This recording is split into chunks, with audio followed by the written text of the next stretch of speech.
Live everywhere. Daily Co's Radio on netrootsradio.com presents David Walton. Kagro in the Morning Show.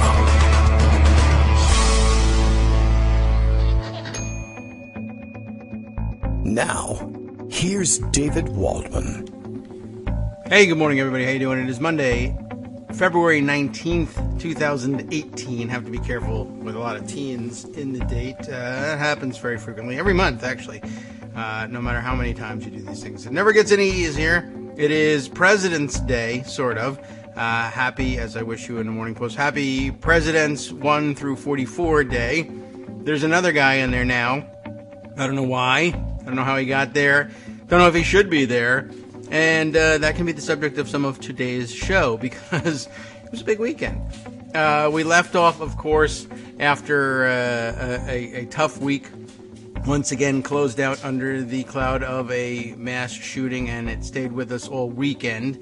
But it was a very interesting couple of days, let's say. And, once again, we're looking for a way out from underneath this cloud, and we have, I don't know, I guess we could even say we have just a little bit more hope of doing something with it this time. It's a very different situation than some of the previous mass shootings, and the pushback has been louder, broader, stronger than ever before. I know it's very difficult to believe that we can penetrate the wall of silence, and it's more than a wall of silence. They're pushing back actively from the other side. All the familiar garbage back with us, of course. Joe Walsh, remember him, the ex-congressman, still with us out there for whatever reason, and still tweeting and still shoveling the BS just as everybody else does. Not everybody else. The other side does, of course, with their nonsense about, well, cars are dangerous too, and why don't you call for banning rocks? And I don't know. He's a unique messenger, I guess, Joe Walsh. But once again, we're forced to respond to people. Maybe we can ignore it at some point. But yeah, I've never really understood the comparison. I don't think anybody really ever has. The idea, for instance, that you could call the local police and say, a kid has just showed up at my kid's school with a car. I mean, as I guess at an elementary school, that would be some cause for alarm. But if it was the local high school, somebody's just shown up with a rock. Someone's just shown up with a fork, a ladder, all the things that they love to compare guns to. And you know what kind of response you get? The police, if they come at all, I guess if you keep pestering them enough, they'll come. They'll come and arrest you because you're a nut. Stop bothering us. But one call to the local constabulary with the complaint that a kid has showed up with a gun gets a very, very, very different response. And everybody in the whole wide world knows exactly why, instantly, why it's different when the police receive a call that says someone has showed up at the local school with a gun than that someone has showed up with a ladder or a car or a rock. Everybody except, for the moment, Joe Walsh and the millions, unbelievably, of other people who actually say they agree with that statement. The whole world knows the difference, and they just pretend not to for some political reason. I know they love guns. I know very often they're Republicans or conservatives. Not always. And they just want to have their side win. But really, honestly, to stand there and to make that kind of an argument and then be asked, what do you do as the police when somebody calls and says someone has showed up with a car? That makes no difference to you. And, there are some people who would stand there and insist, no, it doesn't. And if you called me and said they came with a gun, I'd say, so what? They're exercising their Second Amendment rights. Sure, I know there are such people. I find the whole thing absurd. Of course, it's absurd coming from Joe Walsh. It's an entirely different story. I don't think he knows where his kids go to school or if they go to school. So I doubt very much whether it concerns him. But certainly other people make the same argument. Anyway, we are back. We are live now, as we like to remind everybody in the morning. And Bill does the same for us. Daily Coast Radio is live now. Kagro X, that's me, and how you can reach me via Twitter during the show. Kagro X has a fever for Mueller indictments, and the only remedy is more cowbell. Honestly, I don't know. I majored in basket weaving, says Bill. Cowbell will do it. I need to maybe get a cowbell sound effect here. I try to get that. Really explore the space. You know what I mean? Lots to catch up on. Another thing happened over the weekend. It's really weird. Robert Mueller and his investigation indicted 13, how do you even say this? 13 people, several people and some things, some entities. There were some indictments, is the thing. And, it caused a lot of excitement. All of the things and people indicted are actually Russian, which takes away a lot of the excuses of the whole Russia thing is a hoax. But it also means that none of them will ever be, charged with any. They'll be charged, but they won't be arrested and tried because they're in Russia. They could walk into the United States. That could happen. Some of them are oligarchs, and sanctions could mean something to them if we were ever to impose them, of course. But we have to catch up on that and figure out what they mean legally and what it might mean for what's coming next. None of the indictments didn't indict Donald Trump Jr. They didn't indict Donald Trump. We're not at that stage. They, of course, think that this stage precludes any further indictments and that this whole thing will go away. It doesn't, and we'll try and straighten some of that out. And also, I don't know, probably some other things happened. Greg Dworkin is up to speed on many of them and probably just as confused as you and I, but has headlines and is here to share them with us. Hi, good morning, Greg. How are you? Good morning. I know many things, and yes. There's a lot I don't know. Me too, I think. I'm not sure. I'd rather talk about the stuff we don't know. It makes for a more compelling conversation, even though it's hard to, fill in the facts. You guys know what we know, and let's the talk stuff about what we we know. don't. Is, it's like, it's kind of boring. For the There's most stuff part. we don't know. Oh, wow. That's the exciting part. Yeah. We always like to learn. So, two big stories. Of course, Trump, the Russian indictments, what it means, his reaction to it, intersecting with what happened in Parkland, Florida. And because of what happened, he's not golfing, so he's sitting home at Mar-a-Lago pacing, in his bathrobe, watching TV, getting madder and madder, and then just tweeting out bizarre stuff. Oh, yeah. And there was a Studio 54 party. Yeah, that was which cool. He went to for a few minutes. Yes. Well, I think we all know that story. Just we'll groan and roll our eyes and talk about what that means a little later, perhaps. But so let's try to do this a little bit systematically with some interesting reactions from the press as well. I'm going to start with the Washington Post. This is Josh Dawsey and Philip Rucker. Trump lashes out over Russia probe in angry and error-laden tweet storm. Yes. In a defiant and error-laden tweet storm that was remarkable even by his own combative standards, Trump stewed aloud about the latest indictments brought by special counsel Bobby Three Sticks against Russians. That's not how they wrote it, but that's how we call it here on Kagro in the morning. The president seized on Mueller's evidence of the expansive scope of the Russian influence efforts to claim that the indictments exonerated him and proved there was no collusion. No collusion. But the special counsel's investigation of possible complicity is continuing, as is the examination of whether Trump has sought to obstruct justice. And some of the tweets were just downright bizarre. Yeah. Basically, he shifted between blaming the victims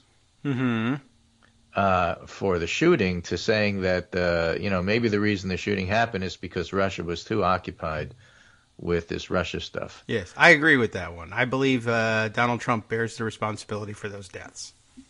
Here's a couple just to give you a flavor of it. General McMaster forgot to say when he said that, it's incontrovertible that Russia interfered. General McMaster forgot to say the results of the 2016 election were not impacted or changed by the Russians, and that the only collusion was between Russia and Crooked H, the DNC, and the Dems. Remember the dirty dossier, uranium, speeches, emails, and the Podesta Company. What? And then he said, now that Adam Schiff is starting to blame President Obama for Russian meddling in the election, he's probably doing so as yet another excuse that the Democrats led by their fearless leader, crooked Hillary Clinton, lost the 2016 election. But wasn't I a great candidate? Yeah. You cannot parody with that lunatic tweet. No. He's pretty crazy. So what is the reaction of the press? Interestingly, I don't think it's a good article in regard to how well it's thought out, but I think it's a good article in the sense that it summarizes what a lot of the people in the press think. Uh-huh. This is a piece called Confessions of a Russiagate Skeptic, Why I Have My Doubts About Whether Trump Colluded with Moscow by Blake Hounshell, and it's in Politico magazine over the weekend. Okay. If, like me, he says, you've been following every twist and turn, you've probably wrestled with the same question that's been gnawing at me for more than a year now. What if there's nothing there? Yeah. No, I'm not denying the voluminous evidence. Okay. That Russia, at Kremlin's strongman Vladimir Putin's personal direction, sought to meddle. And, of course, Mueller's put up some serious points on the board. In addition to the 13 Russians and 3 Russian organizations from Friday's indictments, we've also seen 2 indictments of Trump associates thus far, Manafort and Gates, and 2 bleep bargains from sometime National Security Advisor Mike Flynn and volunteer campaign advisor George Papadopoulos. Other stuff hanging out there, most of all Donald Trump Jr.'s infamous meeting in Trump Tower. I mean, he goes through all the data, and there's the fact he says that Trump aides have repeatedly lied about it. So What am I skeptical about? I'm not sure. I keep coming back to the slapdash nature of Trump's 2016 operation and the chaos and dysfunction that everyone who covered that campaign saw play out every day. Like the Trump White House, the Trump campaign was a viper's nest of incompetence and intrigue with aides leaking viciously against one another. If there was such conspiracy, it must have been a very closely guarded secret. And then there's the Trump factor to consider. Here's a man who seems to share every thought that enters his head almost as soon as he enters it. He loves nothing more than to brag about himself, and he's proven remarkably indiscreet in the phone calls he makes with friends during his executive time. You know, I suppose, and then you can bring in that, let's have a top secret classified meeting to discuss national security. We'll do it here at Mar-a-Lago where everybody can take pictures on their iPhones, So those are his points. It's just a fascinating read, and there's other journalists chiming in saying, yeah, me too. Andrew Kaczynski from the K-Files from CNN did the same thing. Huh. And it's really a remarkable, I think, example of how certain reporters, and this is personality traits, are show me, here's my list, show me the list. If it's on the list, I can see it. Mm-hmm. And it's a distinct lack of imagination being able to connect the dots and intuit a little bit more about what's just there on the plain page. Now, if you're in court, lawyers have to do that. I mean, and in the defense of their clients, no speculation, just the facts. But the fact of the matter is that if they're showing you everything that leads up to something, it's not difficult to intuit the next step. And the fact that, for example, Donald Trump blurts out everything. Yeah. It's just not true. You didn't know about Stormy Daniels and Karen McDougal until last week. That is true. You don't know what's in his taxes. He hasn't blurted that out. When he has something to hide, he's very good about being tight-lipped about it. I mean, he blurts other things, perhaps accidentally, while he's trying to not say the things he's trying to keep secret. But he does it indirectly. If he accuses somebody of something, chances are he did it himself. Too. But that's not the same thing. No. He's very good at not specifically saying something if it's bad. Yeah. To me, I mean, actually, as I heard you recite this case, I was a little baffled because I said, but this is the case for believing that some sort of collusion went on. You're telling me that the most incompetent, most slapdash presidential campaign in modern history pulled off the biggest upset win with the most surgical precision, targeting exactly the states by exactly the number of votes he needed to pull off an electoral win not only without winning the popular vote, but losing the popular vote by something like 5 million votes. This was like a kind of a surgical strike using the Electoral College. And how does the slapdash, no organization, kooky, weirdo campaign pull that off? What about if there was another country running his campaign for him, essentially, and just handing it to him in a box? and they ran the data, they plugged in the numbers, they swapped with the data operation and the Russians and paid for it the way they wanted to and manipulated what they could and ran the voter suppression operations they wanted to run, and holy cow, it worked. I mean, I don't know. To me, it seems like you set up this whole thing where you say only an operation that's sophisticated and together could have done this, and this isn't one of those operations, but the other arm of it was another country. Yeah. They farmed it out. I mean, businesses do that all the time. Yeah. I don't know. And the idea... We can't do this, but I'll hire somebody else to do my HR. By the way, he never blurts it out. Russia, if you're listening... Yeah, okay, he just blurted it out, man. He's got all that stuff in there. He concludes with, Mueller's team doesn't leak, and he's repeatedly surprised us, as he did again on Friday. If what happened on Friday surprised you, you haven't been paying attention. But I'm still waiting, he writes, for a smoking gun. And the special counsel hasn't shown us one yet, assuming he ever will. He's speaking specifically about collusion. He doesn't say, well, I don't believe the money laundering. I think everybody does. He doesn't say, well, I don't believe the obstruction of justice. I think everybody believes that one too, and that wouldn't be shocking to him. This just reminds me of somebody who tweeted a conversation about chatting with a Trump voter. And they were talking about the Russia situation, and the Trump voters said, I don't believe that Russia stuff. I mean, if it were true, it would be awful. Yeah. So I don't want to believe it. Well, I guess there's that. I mean, I think I don't want to believe it because you're talking about treason here. You're talking about complete disruption of the American election. You're talking about the fact that I, as a reporter, didn't really cover it properly prior to the election. Oh. I don't want to believe all that stuff. That would be like really bad. So I wouldn't know what to say. And it's difficult to write. How do you write the editorial? Well, the president of the United States should be executed. That's difficult for me. Okay. That seems kind of partisan, Yeah, right. I mean, partisan. Right. This is obviously tit for tat for Watergate and or Bill Clinton or something. And now we're just going to have to execute every president if we do this. So 2 pieces to follow up on that. But I think that, it's just very, very instructive in terms of thinking of that. You have to either be built to limit your imagination or you have to you have to somehow suspend belief and just not want to believe it. But if you do have a little bit of imagination and take that information and just go with it a little bit. Here's the Jonathan Chait from the Jonathan Corner. There's a pretty good chance President Trump is being blackmailed, he writes.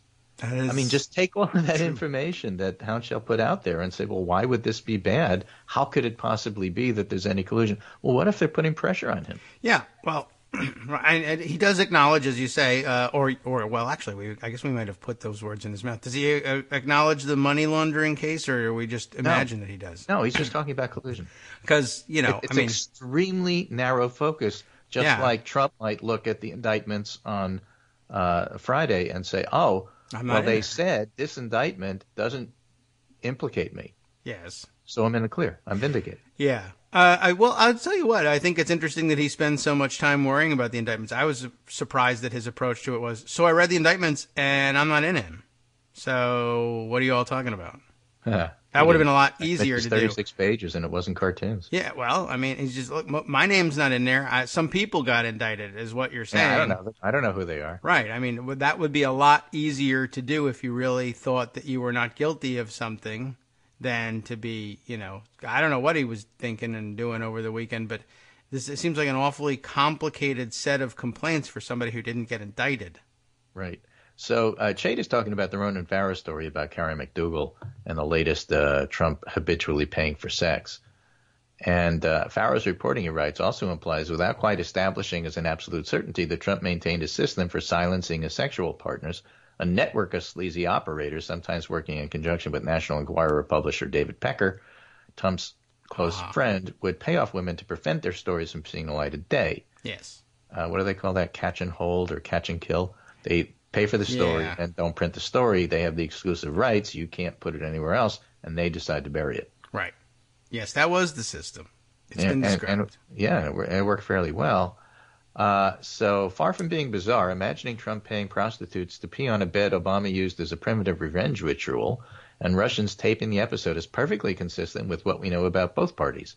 That exact scenario may not have happened. Indeed, sex is not the only kind of secret Trump harbors. He endured months of criticism first from Republican candidates and Democrats and all along from the media for refusing to disclose his tax returns. Trump clearly feels protective of his financial information. Some of that information is in the hands of his business partners, many of whom are associated with Russia or are unsavory in some other way. All in all, the odds are disconcertingly high that Russia or somebody has blackmail leverage over the president of the United States. So Chait's looking at the same data that Blake Couchell is looking at and comes to a somewhat different conclusion. I mean, you could believe a lot of stuff if you're willing to believe that the president is at least in the situation where he might be blackmailed. And that's one of the problems with the whole national security who's got clearance scandal out of the White House from last week, because any of those folks are subject to blackmail. Yes, and it might not even necessarily be what we would consider straight up traditional blackmail, like if you don't do X, then I will tell people why or give out certain information. So much as, your entire fortune rides on, assets that we bought, essentially, from you. And there's a pipeline of Russian money that we can turn off at any time. That's a big problem for him. It's a big problem for Jared Kushner, who, by the way, we learned over the weekend is the biggest consumer of classified information in the White House. He's made more requests for access to classified information under his clearance than anyone else in the White House. And he's also got the biggest debts, and he also is the one who wanted... go ahead. Yeah, partly because he doesn't know anything. Oh, well, that's true. And partly because he's supposed to make all these decisions and whisper it in Trump's ear so Trump can decide. So that's part of the reason why, he's basically hiring everybody at your taxpayer expense to tutor him so he could help the president make decisions. Yes. It is also, like I said, it's a cause for some concern. One, that the biggest consumer of classified information in the White House doesn't have a security clearance, has the biggest debts of anybody in the White House, which is usually a gigantic red flag for espionage suspicions, and saw those debts double while he was in the White House, which is also a little bit unusual since he's supposed to be working on something else, although maybe he was taken away from all his business planning and ended up having it fall apart on him. And then thirdly, the biggest consumer of classified information in the White House is also the one who at some point said, hey, Russia, if you're listening, can I have non-U.S. secure communications with your government someplace that the United States won't be able to hear what I tell you? So he can do real business. Yeah, I mean, that's not a guy you want to give that much information to. It's also a guy you should never give a temporary clearance to, but... But then again, if it were up to me, you wouldn't be in the White House in the first place. Sure. So he and Chief of Staff John Kelly, that is to say Kushner and Kelly, are feuding over this. Kelly, as a side story, put out this information that from now on, people with partial clearance don't get access to this sort of stuff. Yeah. And that's directly aimed at Kushner. And at the same time, Kelly also let it be known that he thought Ivanka Trump's paid leave thing was kind of a personal pet project that had nothing to do with reality. So he's taken on the Trump kids, the prince and the princess, and it's part of the reason why we'll see who winds up surviving. Nonetheless, that's the background for all of this. So this New York Times story points out, few Democrats believe that Mr. Trump won solely as a result of Russia's intervention, but many think the meddling exacerbated Mrs. Clinton's challenges, making her more vulnerable to what some believe was the decisive blow, the announcement by James Comey just over a week before the election that he was reopening the investigation into her use of a private email server. Russia succeeded in weakening her enough so the Comey letter could knock her off, said Jennifer Palmieri, who was Mrs. Clinton's campaign communications director. But veterans of Mr. Trump's campaign shake their head at what they believe is an abiding sense of denial among Clinton loyalists over her deficiencies. The election was still won because Donald Trump was a better candidate. He allowed that Moscow had mounted a malicious disruptive campaign, but that's not why he won. So no single factor was determinative in an election that brought nearly 140 million Americans to the polls, and it was decided by 78,000 votes.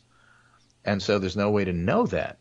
And that's all true, but there's plenty of data that what the Russians are trying to do is not only disrupt and cause chaos, but decrease the vote, keep in the vote, make minorities less enthusiastic, try to get suburban liberals to stay home, and so on and so forth. Yes. So that's the contours of the argument, and that's a good academic argument, but there's no question Russia was trying this on the one hand and had favored candidates on the other. Sure. So all of this happens in the background of Trump asking for it, and people like Blake Houchel said, yes, but unless you show me on paper that Trump wrote, yes, I admit it, I'm not really going to believe it. Okay. Well, you just sit there and not believe it. Just so long as you're not on the jury, I guess I don't care that much. Right. So that, well, but it flavors. Yeah, people on the jury could read it. All this stuff is covered just the same way as all the misogynistic reporters who got exposed after the fact covered the Clinton campaign. Yeah. And by the way, why Clinton needs to go away, but Romney's great that he should come back. I mean, what's the difference between them? Right. Well, that's true, too. They both ran for president. One of them lost. One of them didn't lose because, according to the media, Romney really won, and here he is back coming to do a comeback in Utah, and we should all support him because that's what this country needs. Clinton, on the other hand, what was it? Go knit. Yes, right. Mitt won't knit. That's my cheer for this whole thing. Right. So the attitudes toward Trump color everything that you do in terms of how you cover this whole thing. If you're skeptical and don't really believe there's anything there, you're going to write a story one way. If, like Chait, you believe there might be a whole lot, you're going to write it another way. Which brings me to Quinta Jurisic. Oh, well, we're our break coming up in just a few seconds here, so why don't we hang on to that for the other side? Right, and what will be coming up is institutions can't save America from Trump, and she'll tell you why, and that includes the media. Okay, I like the teaser. We'll be right back. Hi, everybody. It's me, David. Let's change things up from the old fundraising pitch for just a minute and talk instead about how you can be a part of our show. If you've got a smartphone or any other electronic recording device, why not sit down and record a segment for us? Read us an important article and give us your take. Or read one of your own original essays, or even just give us your commentary on something you'd like to share that's important to you.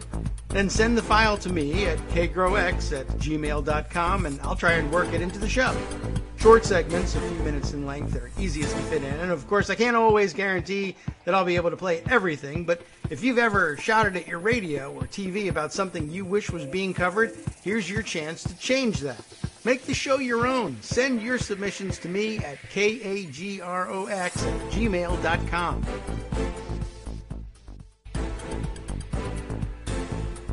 Welcome back to the Kagro in the Morning Show here on Netroots Radio. We are here with Greg Dworkin, still calling in from Connecticut. Still haven't heard yet why you're wrong from Armando. So we're doing pretty good, or else he's asleep. So we should continue with our discussion. Well, those can be both true at the same time. Well, that is true. You can be wrong all day long, and he could be unconscious for all of it. Right. Can happen. I could also be doing well, and he could be on vacation. True. Or his phone line is down, or he's trapped under a refrigerator. Yeah, I don't know. Something. Institutions can't save America from Trump, writes Quinta Jurisic. She starts out with the tale about John Kelly. Okay. Well, he's not going to save anybody. John Kelly steps into, it's a cautionary tale. Okay. So he steps into the White House as the grown-up. Yes. He's widely hailed as somebody who can impose order on a chaotic West Wing. Remember, this is all about chaos. Right. And check Trump's worst impulses. And Trump's critic took it as a sign that Kelly was on their side when he seemed to hang his head as the president defended white nationalist protesters in August. And 6 months later, not so much. Yeah, that was almost forgot about that. Kelly's public descent into ugliness began with an October news conference, which he defended Trump's insensitive call to a soldier's widow by attacking a Democratic congresswoman who was a friend of that family, and, of course, lied about what she said, never apologized.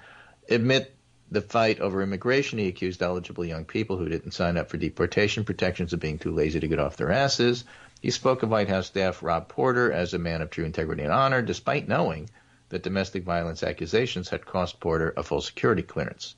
And he's aligned with the boss more often than not, which is hardly unusual for a chief of staff.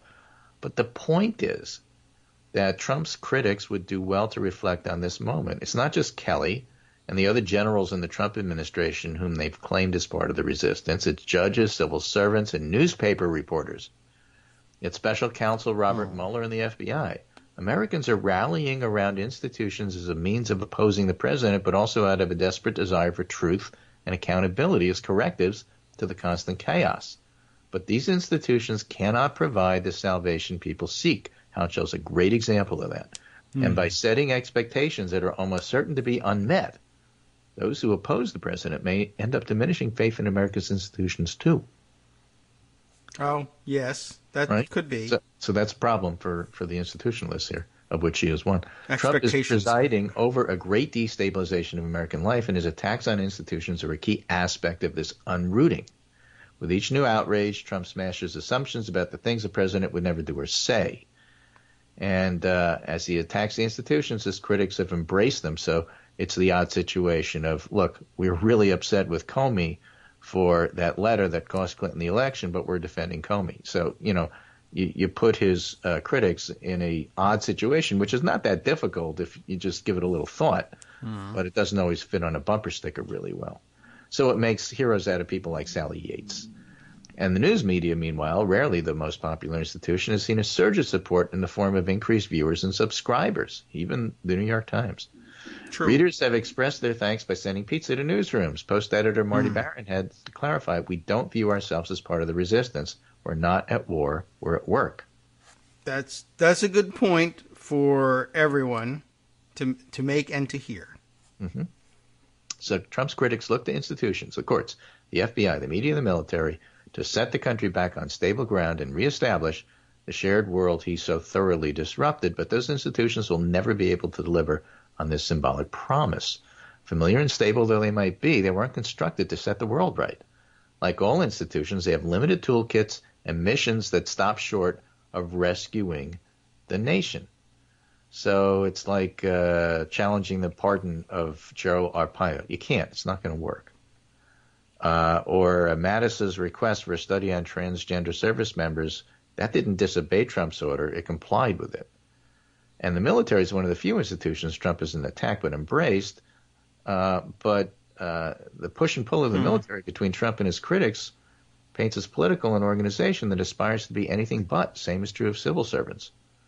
So if you're at the IRS and you're being accused of leaning on the side of the liberals, or at the Justice Department for doing the same thing, that's a very difficult position to be in, and a lot of people don't want to be in that position, so you find them leaving. Yes.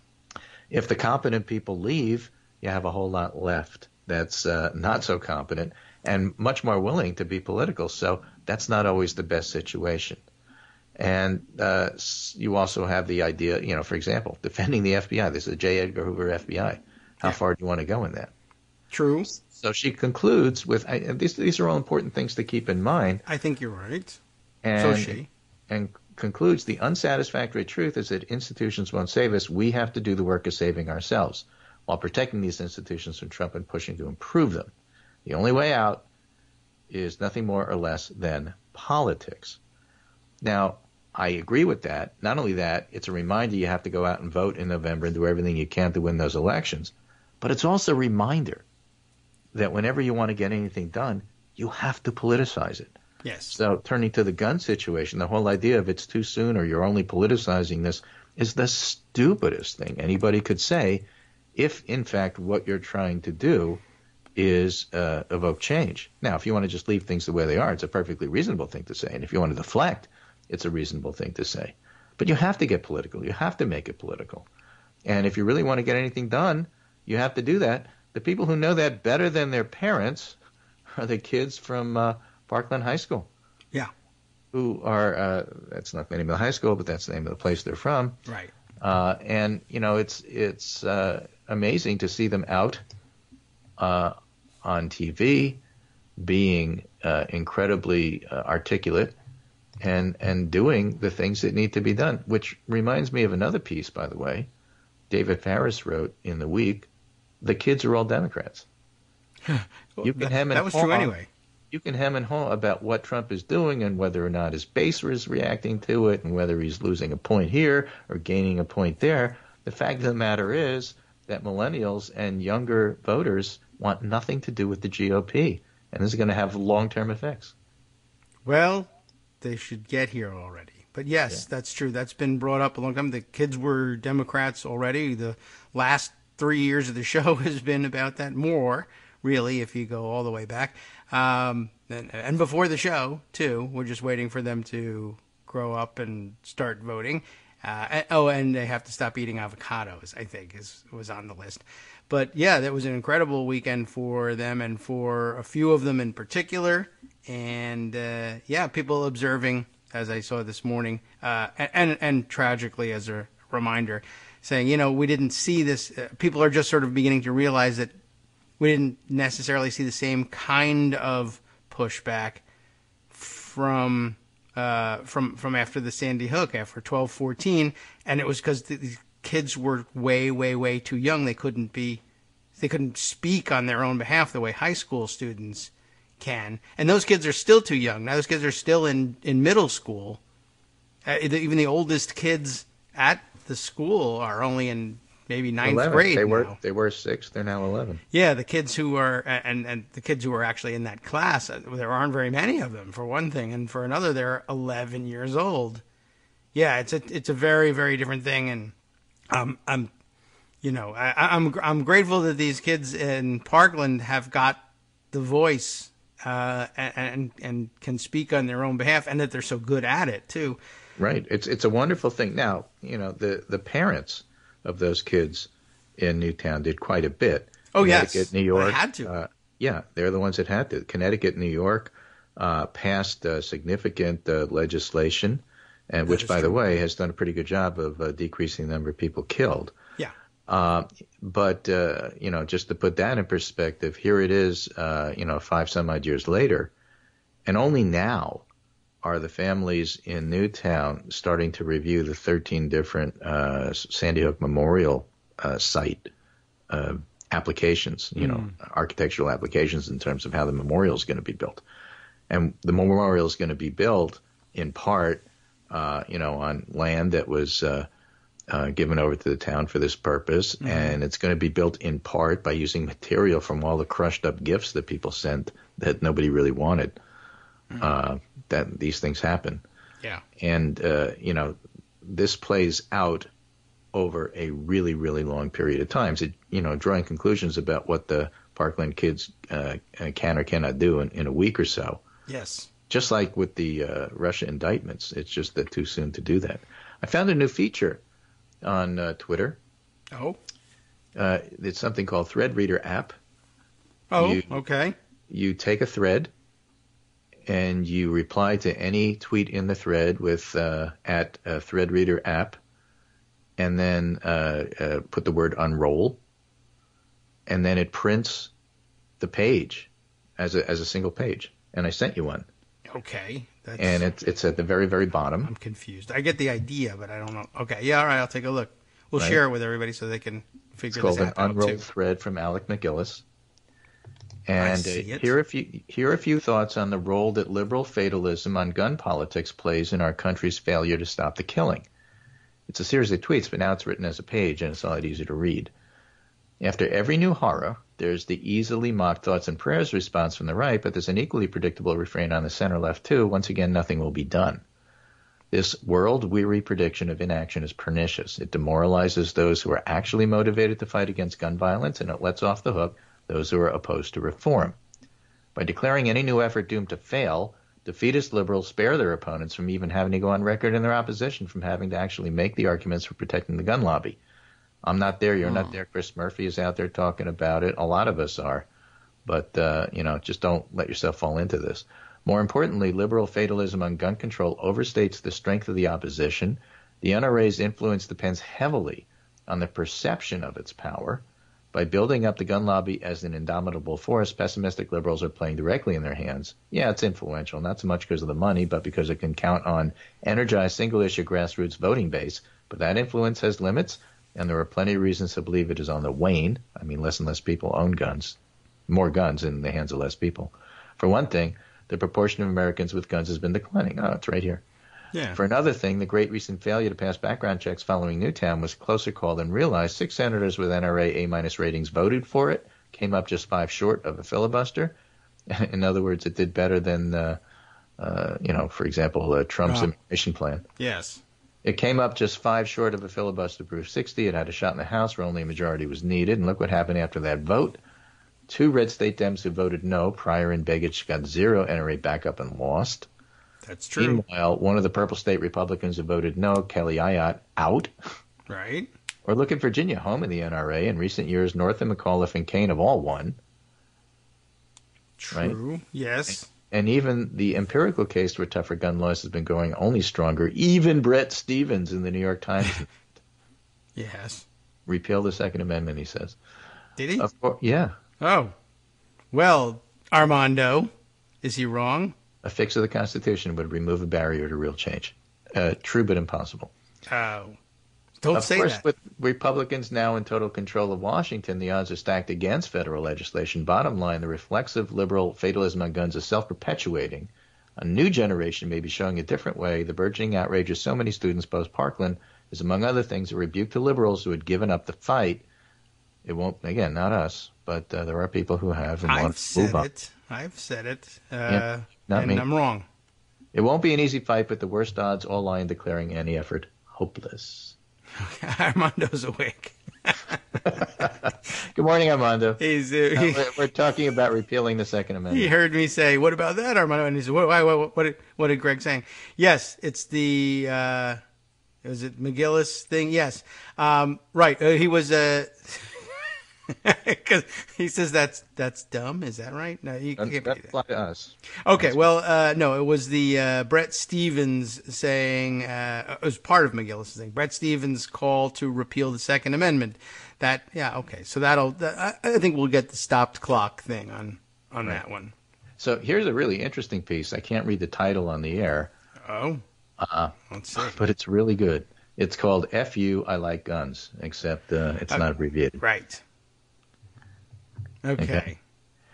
America, can we talk? Let's just cut this crap for once and actually talk about what's going on without blustering and pretending we're actually doing a good job at adulting. He says, I'll start. I'm an Army veteran. I like M4s, and talks about, how they're just like AR-15s, how he learned to use them, and how good they are at what they do. As an avowed pacifist now, it turns my stomach to even type the above words, but how could you refute them? I can't. Every weapon that a U.S. Army soldier uses has the express purpose of killing human beings. That's what they're made for. True. They are people-killing rifles. Let's stop pretending they're not. So with this in mind, is anybody surprised that nearly every mass shooter in recent U.S. history has used an AR-15 to commit a crime? Why wouldn't they?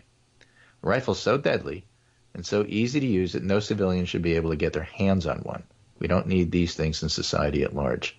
I always find it interesting that when I was in the Army, and part of my job was to be incredibly proficient with this thing, I never carried one at any point in garrison other than at the range. We didn't carry them around just because we liked them. We didn't bluster on about barracks defense and our Second Amendment rights. We tucked our rifles away in the arms room until the next time we needed them.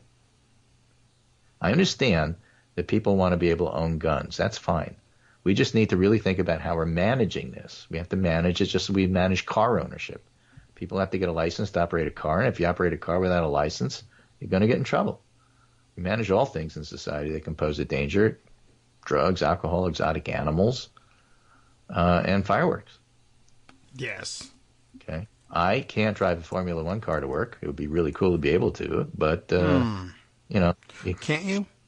Yeah. I could probably cut my commute, but you shouldn't be scared to be on the freeway next to me as they zip around at 140 miles an hour. Why are you scared? I mean, cars don't kill people. That's true. Right. Don't call the cops about it.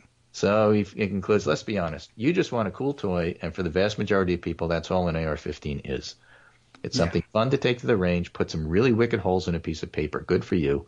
I know how enjoyable that is. I'm sure for a certain percentage of people, they may not kill anybody driving a Formula One or owning a cheetah or setting off professional-grade fireworks without a permit. Some people are good with that stuff. And some people are lucky, but those cases don't negate the overall rule. Okay? Yes. Cheetahs are bitey. Formula One cars aren't good for commuting. Professional-grade fireworks will probably take your hand off. All but one of these are common sense to the average American. Let's fix that. Be honest. You don't need an AR-15. Nobody does. Society needs them gone, no matter how good you may be with yours. Kids are dying, and it's time to stop effing around. And I like that piece. All right. Well, I mean, I like the conclusion, certainly. The AR-15, topic of a lot of discussion, obviously, since then, and really before then. I did see a weird discussion. I guess one of the weirdo alt-right kids was out there saying all libtards have to shut up because they don't even know what the AR in AR-15 stands for. And I guess a lot of people just assumed it was assault rifle AR, but it isn't. Not that makes any difference, but it opened up a good avenue for conversation. I'll pick that perhaps story up a little bit later so you can wrap up. But AR-15 back in the news, and absolutely right. It shows up once again, and no, it doesn't. It isn't responsible for the bulk of gun crime. It's just responsible for the most spectacular ones that tend to move us to do things. So why not do this thing already? Right, and suicide is a big thing, and handguns are a big thing, and nobody's saying otherwise. But to point out this one particular thing happens to be amazingly involved with mass shootings, and maybe we should do something about it, I think is a pretty reasonable point of view. Yes. So we'll watch the Parkland kids, and we'll see what happens from that. And I think, stuff will come of it. They have some events planned as well. They do. And I don't even have the details yet, but somebody did make a good point that it makes for an interesting walkout situation, a massive school walkout nationally. And kids love to walk out of school. There's no doubt about that, even if they don't care what's going on. I think that'll happen in March. Yeah, I think that's due for late March, or I think I saw the 24th, but I couldn't promise you about the date. Well, there's two, and then there's a March walkout and there's an April march, which I think is supposed to coincide with anniversaries about Columbine. Yes. Okay. Well, an excellent time to do it. We'll keep an eye on that. I have no doubt that they will not let us screw up the date from here on in if we're really paying attention. Right. Anyway, I'm going to conclude with something completely different. Oh, all right. And this is a student piece from the Michigan Daily, University of Michigan, by a fellow named Hank Miner. Who is not a minor at this point. He's in college. Why don't Republicans pass conservative legislation? Why? Okay. Why don't the English learn to speak? English. I hope why do they spell color funny in Canada? I hope I speak for a lot of people somewhat left of center when I say that the Republican Party's capability for hypocrisy can be amazing, and gives examples. But what happened to the party of fiscal discipline? The answer lies in the way the Democrats and Republican parties are composed. We see them as mirror images of each other with only ideology to distinguish them, but the real differences run deeper. What looks like hypocrisy to the Democrats can often be explained by differences in the Republican Party's structure. And then quotes Matt Grossman and David Hopkins' Asymmetric Politics, which we talked about a lot on the show. Okay. Democrats unite the majority of American minorities not because the composite groups necessarily agree about whether the minimum wage should be $12 an hour or $15 an hour. Okay. Democrats had that fight in the primaries. Yes. But they share an interest in protection for disenfranchised groups, and the Republican Party doesn't, at least on the same level. The Republican Party, conversely, is based on ideological identity. It helps that the Republican electorate is somewhat homogeneous. Most of their voters are white, straight, and over 35. But the most important factor seems to be that Republicans are ideologically conservative. So he goes on to make the case that whenever they stray, if they're basically conservative, their voters forgive them. A Mark Sanford, for example. Okay. The Republican parties, to condense the above, primarily rooted in the perception of oneself as a conservative. Individual policies don't matter. Okay. So they can stray on any issue. Where, and it's not that they're being hypocrites, but I'm still conservative because, like, on 80% of these other issues, I'm with you. That's one way of, yeah. Or the way McConnell likes to put it, yeah, I get all this stuff about Trump and he's kind of a problem, but Gorsuch. Yes. Because, we're conservative and that's how we prove that we are. And so if Trump wants to talk about, trashing free trade, or if he wants to talk about populist stuff, we'll have this discussion. But we're basically conservative, so don't. It's okay. Don't just like revolt about what we're doing here. They're certainly better at it. I mean, it's not that Democrats don't do the same thing. It's that they tend not to come back so quickly. So Yeah. this guy is talking not so much about the differences. That's well laid out by Grossman and others, elsewhere. What he's talking about is how Democrats should look at all of that. Okay. Other Wow. recent trends like negative partisanship and polarization interact with the disparity, and their core electorate is willing to go cycle after cycle, think Obama years after 2010, without any real policy victories, because their representatives are seen as fighting the good fight. The Democratic electorate, on the other hand, is far less forgiving of policy failure. True. Look at deferred action for childhood arrivals and where the government shut down, and it's already become a divisive argument. Yes. That's true, and well, I guess it makes sense then that they stay away longer because the problems are substantive. When people on the left try to analyze the right wing, they should avoid using a democratic mindset to interpret Republican behavior.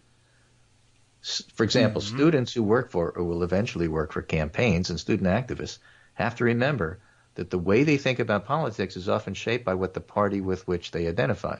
So it's legitimate to make one's case using reasons that are less than practical. I support DACA because dreamers shouldn't have their lives destabilized. I support a higher minimum wage because people deserve to support themselves if they work full time. But there's times to avoid this. The goal is actually to translate your ideas into legislation and have them sign into law. And he's making the point that if, you go to the mat on these issues that you're not in a political position to win, it's not helping you. I see. Depending on who you are, I think that's probably true. Right. If you're about to be deported, you don't really have a whole lot. Well, right. Or, if your role in the process is, okay, well, we got 12, and if you need to push for 15, some people will say, I'm glad we at least got 12, but there have to be some people out there who say, no, this is a surrender. We need to keep pushing and moving, and you got to have those people too. So he concludes with, when you evaluate our current environment and find it flawed, there's got to be a step again. He's talking to other students about why to stay involved. There has to be a step before action where practical reality is considered. How will it look to the opposition? Is it viable? Can we, given the composition of the party, really pursue it? I mean, think of the shutdown, and should we shut down over guns? In a political environment where partisan conflict has become one of the most important influencing factors, cross-party conversation has to be tailored to the way each side sees itself and its opposition. I think it's a pretty good piece, talking to students about, for example, how you talk to people on the other side, and also, setting your expectations in terms of what's supposed to happen. We knew that the DACA fight is worth having, but you're not going to win over a government shutdown. You're just not. Rarely the case. In fact, I can't think of one. But, for example. Yeah. So the next time that the funds run out, do you have this fight over guns? I don't know. Have it over anything. So. I don't know that that's necessarily the smartest tactical piece to pick. If you're going to set yourself up for a fight that you're going to lose, you're just going to demoralize your own side. Possibly. Yeah, I mean, I guess it will depend on the approach each time. But it's a very delicate one, the delicate problem, the government shutdown. And it's difficult to connect things that aren't immediately fiscal to government shutdowns. And even when you do that, it's tough. But, well, there's a lot to this. I just think Democrats, in general, have to avoid the whole mindset that says, I didn't win today, so I hate you forever. Yes, well, that's obviously the case. You can't hold together that way. And I guess to tie it to the topics from the top of the show, it creates the sort of opening that Russians have figured out how to exploit by, making sure that your Facebook feed is filled up with the Democrats are useless because blah, blah, blah, blah, blah. Right. Withhold all your money, never vote for them again, and Jill Stein is the answer. And if you go in for that, then you end up losing elections over it. Yeah, because remember, Jill Stein got more votes in the key states than Trump's margin. Yes. Well, I want to throw this in there note-wise. Mark Sanford, I think there's some possibility we need to consider that for Republicans, a man cheating on his wife is a conservative value. I mean, we really have to consider that's what men get to do, what men want to do, and it's the caveman mindset. The alt-right certainly embodies that, and it's not a matter of saying, well, that's awfully unconservative of you, not honoring the sanctity of marriage. That might be hypocrisy, or it might just be that's what conservatives believe in. So that's a very minor part of all of this. Right. It's not even really a part of it. Well, anyway. I just want to say that about Mark Stanford. Those guys are jerks. All right. I'm glad you did. And I'm noticing on Twitter, because I made an observation. Rick Wilson was talking about the fact that he had a dream. He woke up that he was thinking of buying an ocelot, and then he really woke up and realized that's crazy. Is that and I tweeted to him, the difference between dogs and cats, right? I mean, if your dog were 1,200 pounds, it would still be your best friend. But if your cat were 1,200 pounds, it will have already eaten you for breakfast. And I don't know if you know this, but even like your own little house cats, every morning when they wake up, they're weighing the odds, the cost benefit of eating you, and generally decide not to. Yeah. we don't turn your back on them. I'm just saying that dogs and cats are different. In this country, we have a big dog-cat divide. I just think it's one of those things that the Russians are ready to exploit. That could be. People feel very passionately about this. Right. I will say this. My cats never said a thing when the doorbell rang. Yeah. Even when, show, no show, Yeah. They're very well behaved. Abby's done some wonderful things. Yes. And she's been quiet for a long time. Yeah, ever since I remembered to let her out when I do the show. Yeah, all right. Oops. Let's see. Well, I think, have I started my music too early here? No, I don't think so. I think we got to take our break. So now would be a good time to exit. So thanks to everybody. Excellent. Thanks, Greg. Take care, and we will see you Wednesday. I suppose. Okay. All right. Well, we got 10 seconds to say goodbye. Have a great day. And we'll be back. And maybe Armando will want to chime in for our second half. Got plenty to cover with or without you. Armando, we'll see you then.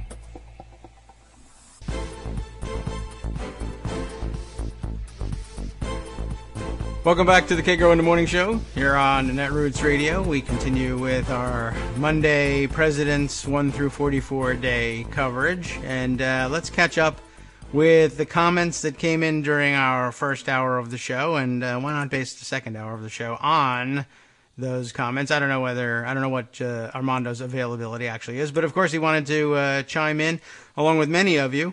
Let's see, Mad Hatter chiming in at recall 1994 and what Democrats did on assault weapons. The GOP are the folks who let it expire, and that's a good point, and a good point that bears particularly, I think, on the last couple of articles, and that's probably what you were talking about since that's when it came in. I'm reading them in reverse chronological order. Right, never, but it bears on earlier pieces too. Don't give up, don't fall prey to the negativism.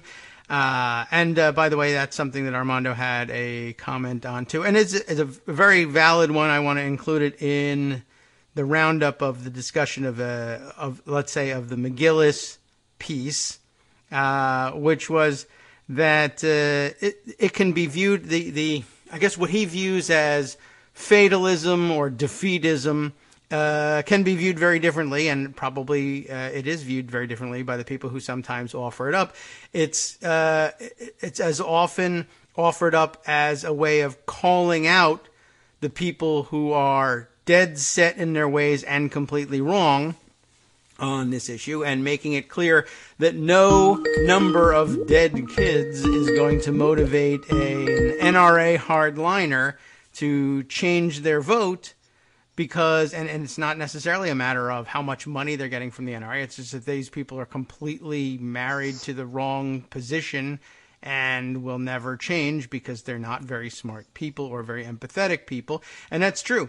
I know for sure that a lot of people who have offered up the thought that nothing will ever change on this front or are doing it not so much because they don't want it, certainly not because they don't want anything to change, or even that they don't think the country is capable of change.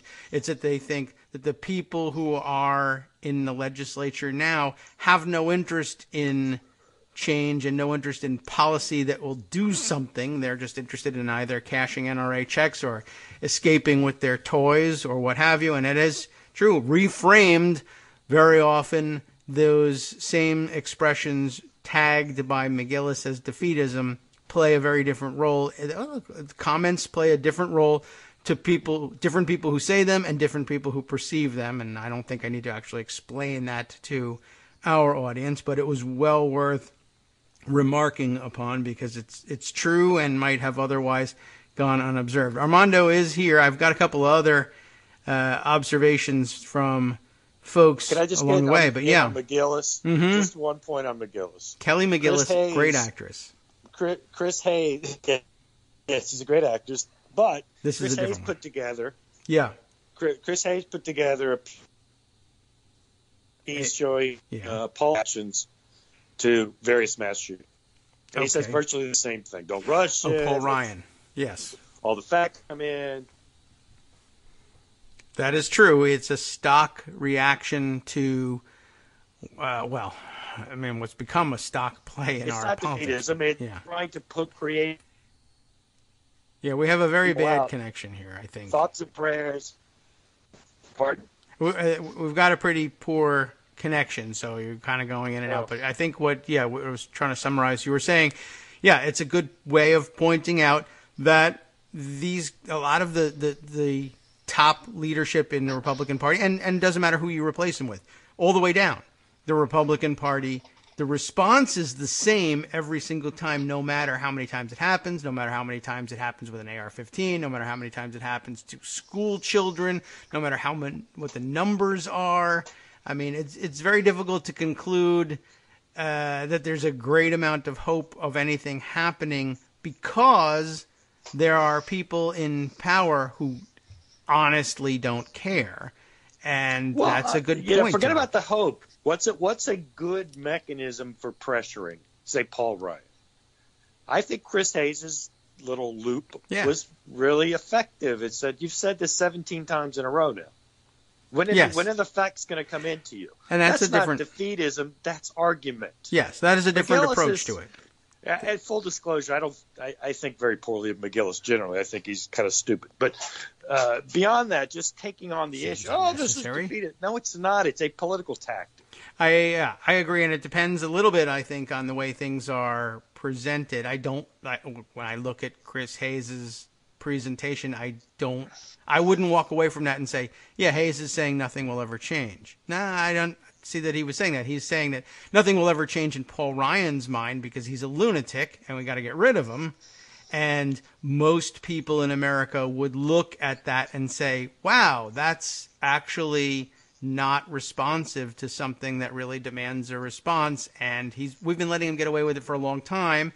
And I guess I'd marry that to the Michigan article, the student article, and say this is part of the conservative mindset. They if they just plod along this way on guns, Republicans and conservatives, even those appalled by the shootings, will continue to accept Paul Ryan because he's generally conservative. And although I'm offended by the fact that he never reacts differently to shootings, that's not a big deal for me because pick your item, Gorsuch, taxes, what have you. Yep. I mean, point well taken, I think. The point is to say, you're not going to run that little game by us one more time.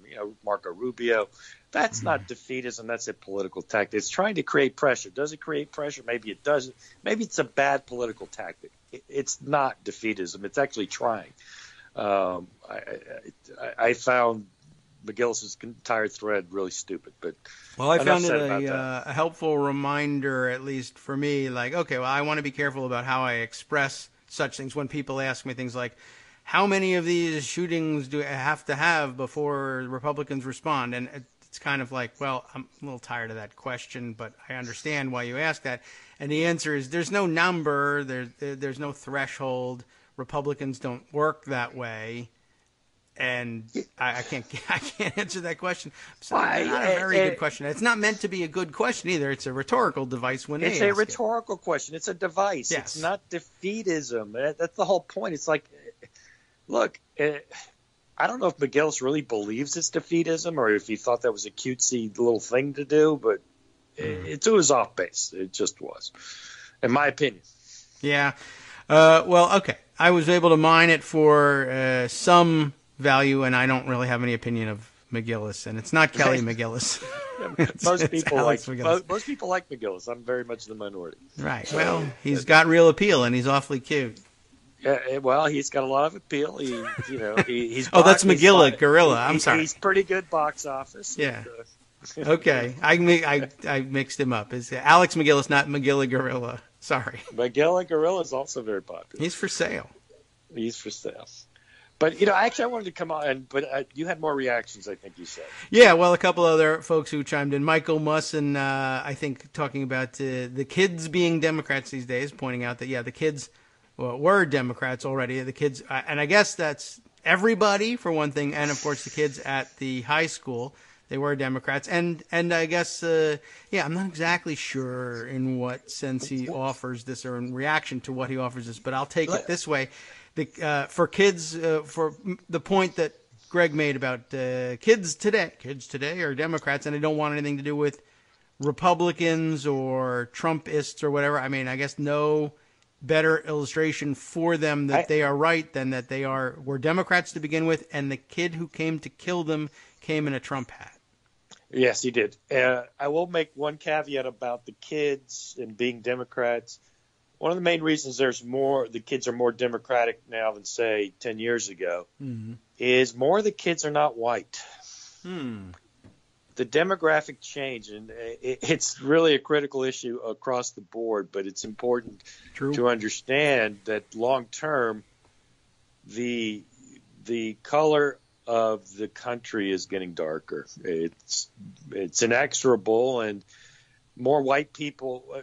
The main problem we have in an electoral college and in Senate sense is it's not everywhere. Iowa and Ohio and Wisconsin and Michigan and Minnesota and Pennsylvania are becoming less populated and maintaining whiteness a little more than Florida, Texas, California, and urban centers. So there is that clustering issue that Democrats have to deal with because we have a rather bizarre system of government whereby the party that gets 3 million less votes still wins. So that's keep that one in mind. Yes. Oh, and before we move from that point, I guess in the back to the Russia story briefly, in terms of Russians exploiting political divisions and weakness to make us doubt the sanity of our own system. The Electoral College comes out looking extraordinarily stupid. And so, like really deep thinking, logical, honest, appreciative, open-minded Democrats who understand the Russia story and are open to it being real, though Blake Hounshell isn't, are still in the position of saying, I want to talk about that. I question a significant portion of my Constitution right now. And, that's, I guess, in a sense, a success. Have we not made Americans question their system? Chaos. Hey, I guess I just did. Chaos. Yeah. Well, in fairness to you and me, we've questioned the Electoral College for a long time. Right, and they've recognized that. And what a brilliant plan this was the only way they would get this guy elected. He lost by 5 million votes.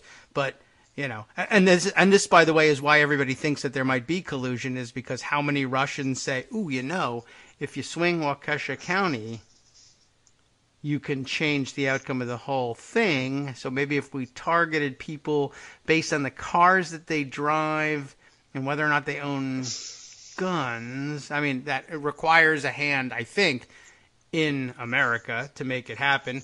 But it might take an outside view like, Russian meddlers to say, this is an exploitable thing. Right here in the heart of it, the Constitution has the key to pulling this thing apart. That wouldn't ordinarily be an American observation. Yeah, they certainly must have taken the Electoral College into account, and I'm sure a lot of the targeting was in these close states that had large white no-college populations. There was some thinking behind it. I'm not sure it was full-board, data-driven At first, I think the Mueller indictment, they were just causing problems. And then, hey, we got Trump. Hey, what can we do now?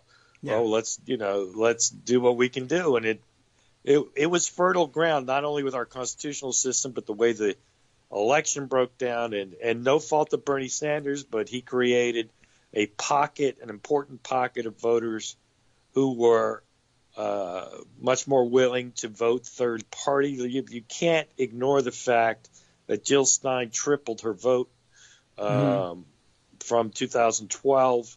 That just didn't happen.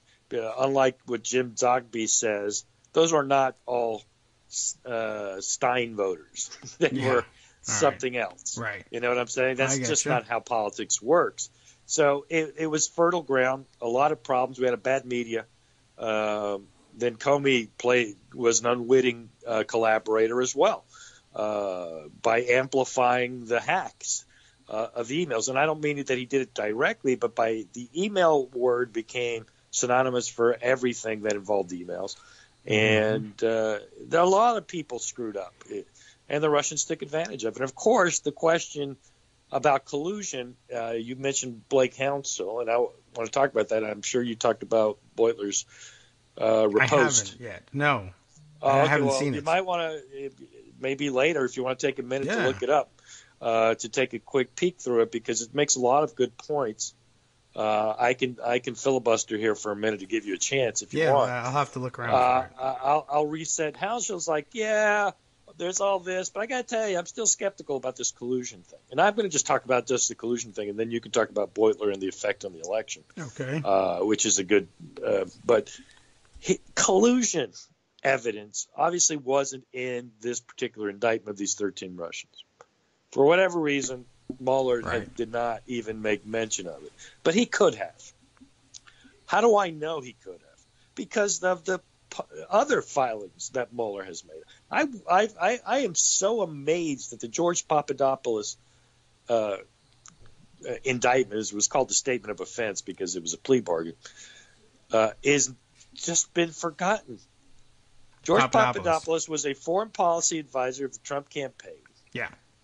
And met in London with a professor who was a Russian agent, Joseph Mahfoud. That's true. He purported to meet with some relative of Putin's who turned out to be a fake.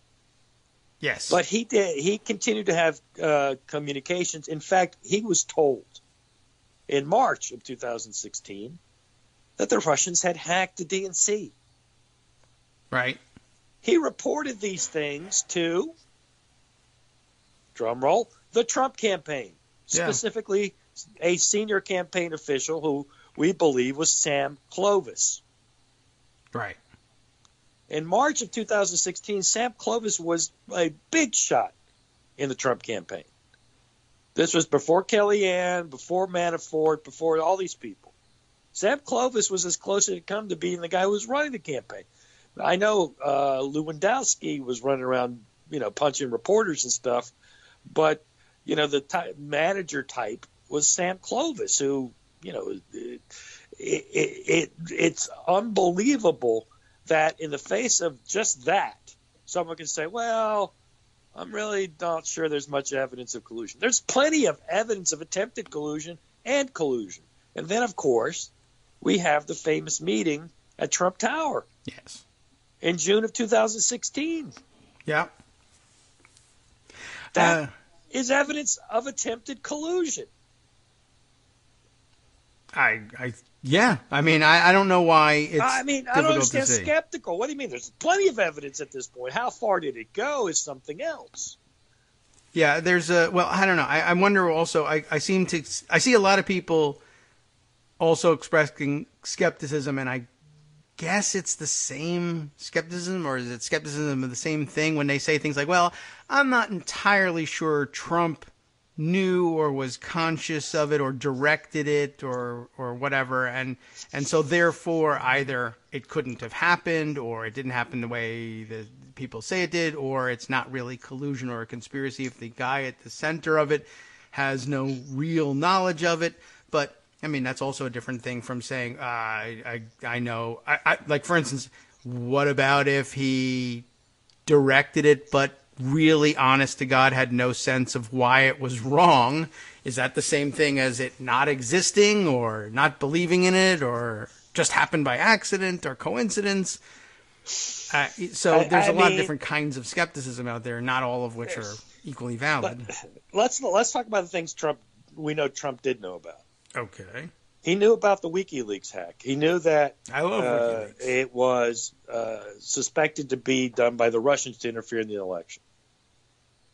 What did he do? Oh, yes. He said, "Thank you, WikiLeaks." He mentioned them 500 times in the campaign. That's true. And then Russia, if you're listening, and I think he did that in the same speech, and it's weird because they're two very separate entities, supposedly, and they both swear they didn't work with the other, but he thanked them both in the same press conference, which is odd. Right. Let's talk about something else he knew. When the Trump Tower meeting came out, yeah, he knew Mark Corallo will be the witness to this. You remember Mark Corallo? Barely, but yes. Okay, Mark Corallo was an attorney in the White House who resigned right around that time because this is based on reporting more than him saying it publicly. Because Hope Hicks. How did she do it? Hope Hicks said these emails will never come out, so we can lie about this. That seems colludey. It seems obstructy. Yes, that's true. Donald Trump was a part of that three-way conversation. Now, did Richard Nixon know that the Watergate break-in was going to happen? Let me tell you, that's an unproven. It's an unproven issue. Nobody knows pause on that one. Nixon actually said he didn't know, but Nixon knew about the cover-up. Sure. Yeah, we know Nixon knew about the cover-up. We know he created a slush fund to pay off the plumbers. Yes, and we know there's 18 minutes of tape missing. And we know. My point is, how much did we know about the Nixon's involvement in Watergate? Somehow we didn't stop to be skeptical about it. That's true. So this is actually just emblematic of how bad the media is generally. And by the way, the idea that collusion,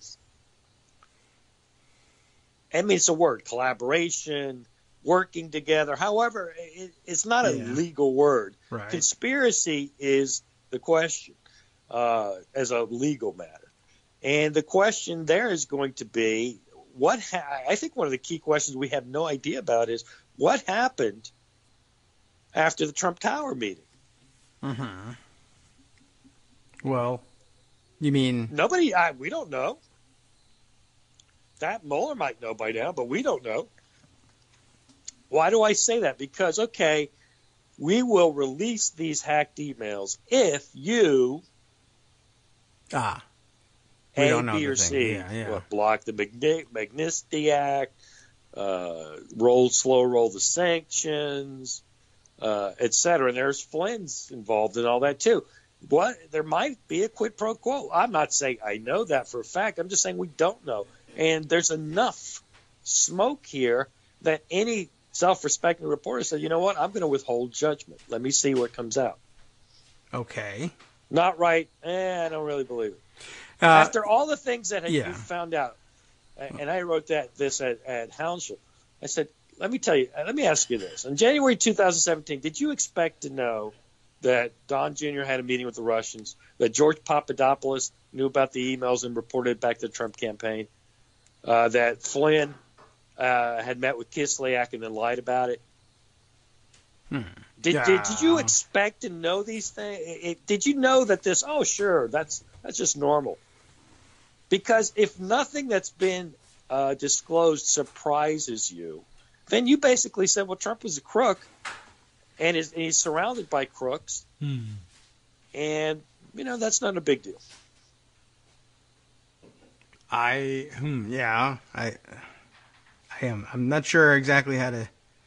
It's just what I'm saying is you can't pretend all this is you weren't surprised by. I remember when the Papadopoulos indictment came down.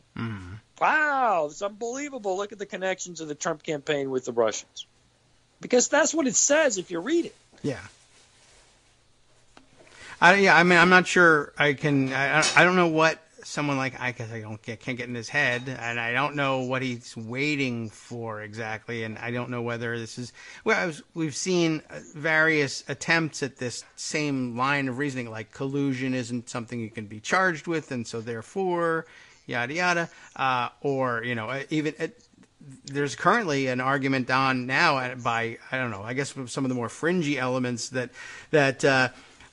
I've seen that are like, there's nothing wrong either with collusion or whatever you call it, or this discussion of how to run your campaign, even talking about it with Russians. After Papadopoulos came out, they said their line, Hannity's line, was, so what if there was collusion? Yeah, right. But now Halshill is going back to, I don't think collusion actually happened.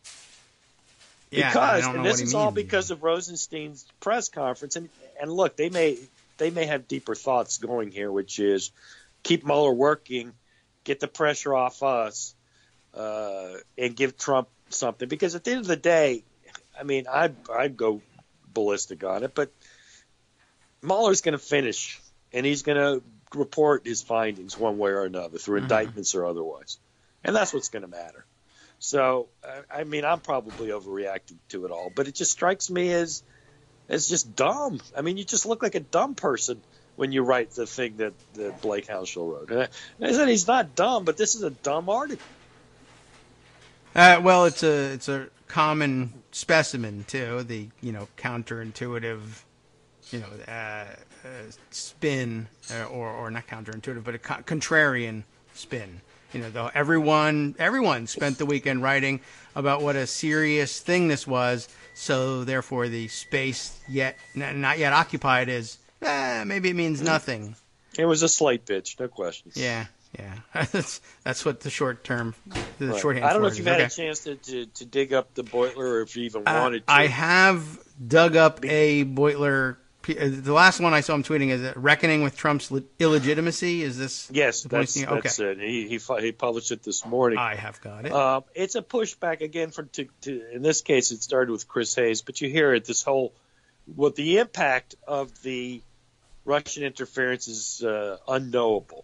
Okay. And therefore, we shouldn't even pay attention to that issue. All right. I'll alert you now that we have about a minute and a half before 2 minutes before our break here. But let's at least begin. That's the general premise: is that it's unknowable, and my general response is, unknowable has never stopped a political reporter opining on anything ever. Usually drives them to want to know. Right. Immediately after the election. Mm-hmm. The funny line was Putin didn't make Hillary not visit Wisconsin. Right. The implication being that if she had visited Wisconsin more, she would have won Wisconsin, right? Isn't that unknowable? Is that in fact, there's counter evidence. She visited Florida and Pennsylvania all the time. She lost those too. So do you think visiting Wisconsin if she had gone more, she would have won? Well, may be true, may not be true. But I can tell you something. There's certainly a much firmer base of saying that the Russian interference swung 80,000 votes. And, one of the main reasons we know this is the inflated vote totals for Jill Stein in particular. Yeah. Her vote total increased by 300%. That's a large number in terms of percentage. Yeah. Well, we know a lot of things. We know that changed. We know people showed up for rallies that didn't have any real people behind them.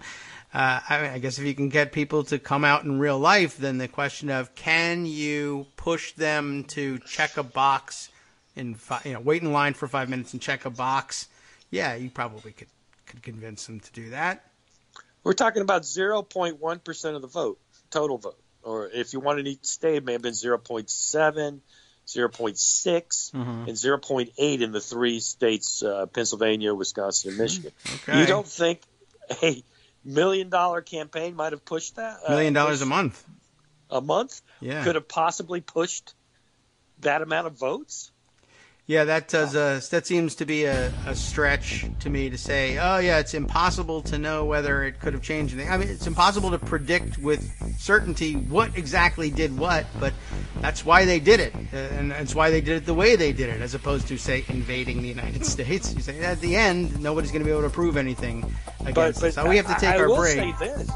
I know we're about to go to the break, but I want to leave you this thought. I will say this. This aspect of the Russian interference is actually the most insignificant part of it, in my mind. Hi, everybody. It's me, David. Let's change things up from the old fundraising pitch for just a minute and talk instead about how you can be a part of our show. If you've got a smartphone or any other electronic recording device, why not sit down and record a segment for us? Read us an important article and give us your take. Read one of your own original essays, or even just give us your commentary on something you'd like to share that's important to you. Then send the file to me at kagrox@gmail.com, and I'll try and work it into the show. Short segments, a few minutes in length, are easiest to fit in. And of course, I can't always guarantee that I'll be able to play everything, but if you've ever shouted at your radio or TV about something you wish was being covered, here's your chance to change that. Make the show your own. Send your submissions to me at kagrox@gmail.com.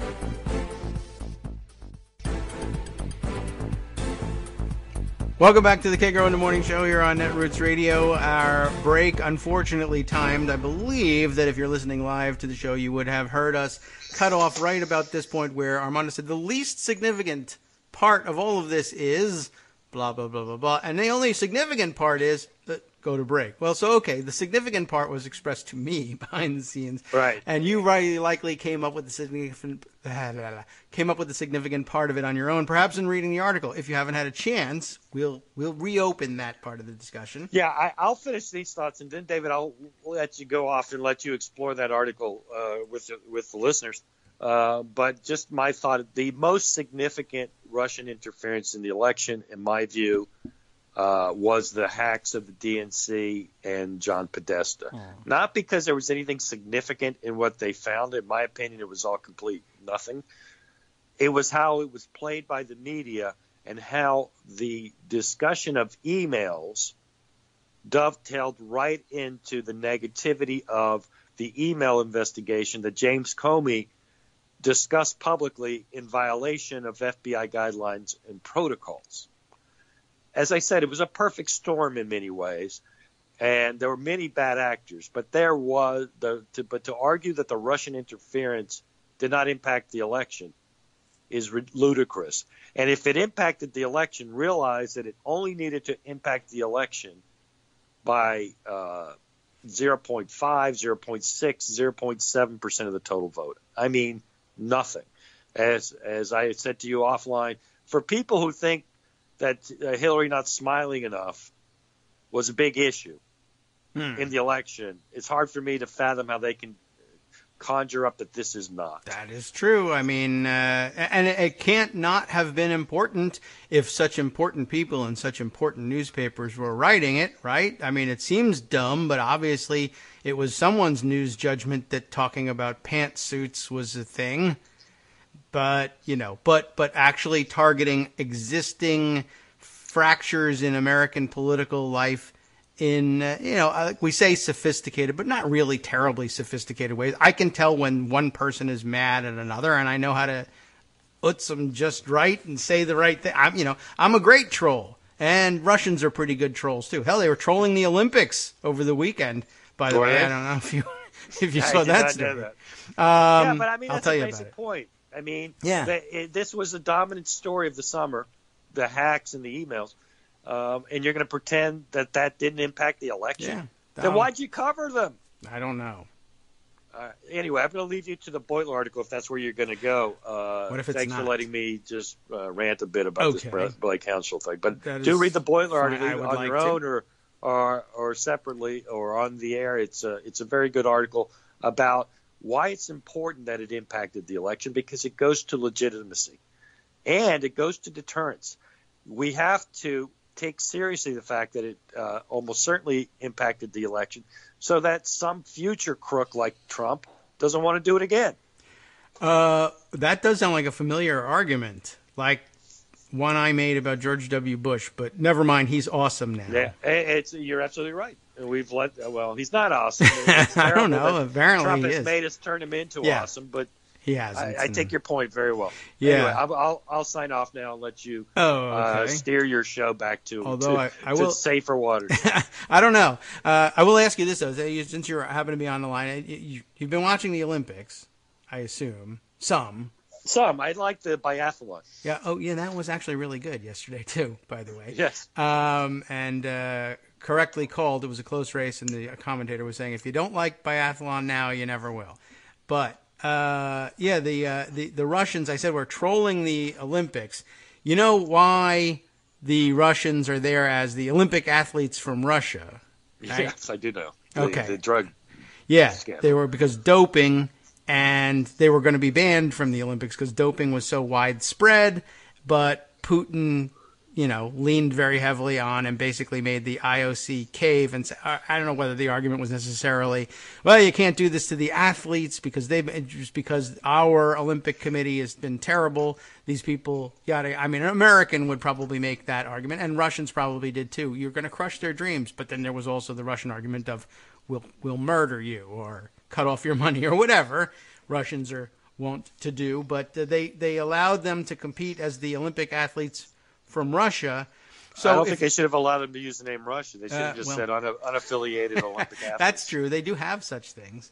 Unaffiliated Olympic athletes. Yeah. I don't understand why Russia got to put its name on it. I would not mention that they're from Russia. That's a good point. I don't know really why they did that, and they I guess they're using the Olympic flag for them in ceremonies as though that was going to crush their spirit or something. These guys have changed flags, 5 times in the last 20 years anyway, so they don't care.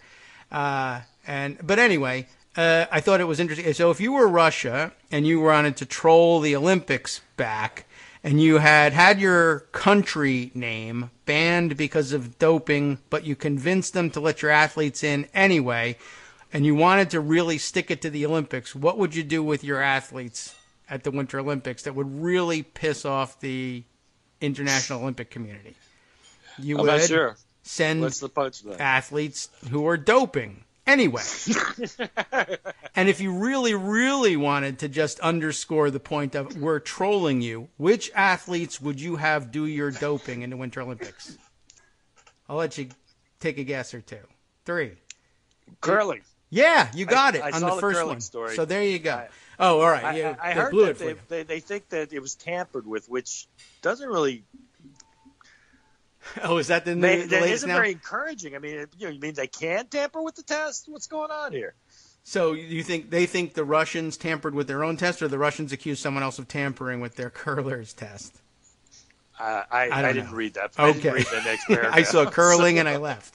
All right. Well, anyway. No, curling's all right. But the whole, yeah, you can keep it. you know what? There is some sense to doping in curling while performing. It seems to me, if you could steady the nerves, I imagine you could perform a little better. I guess I don't know.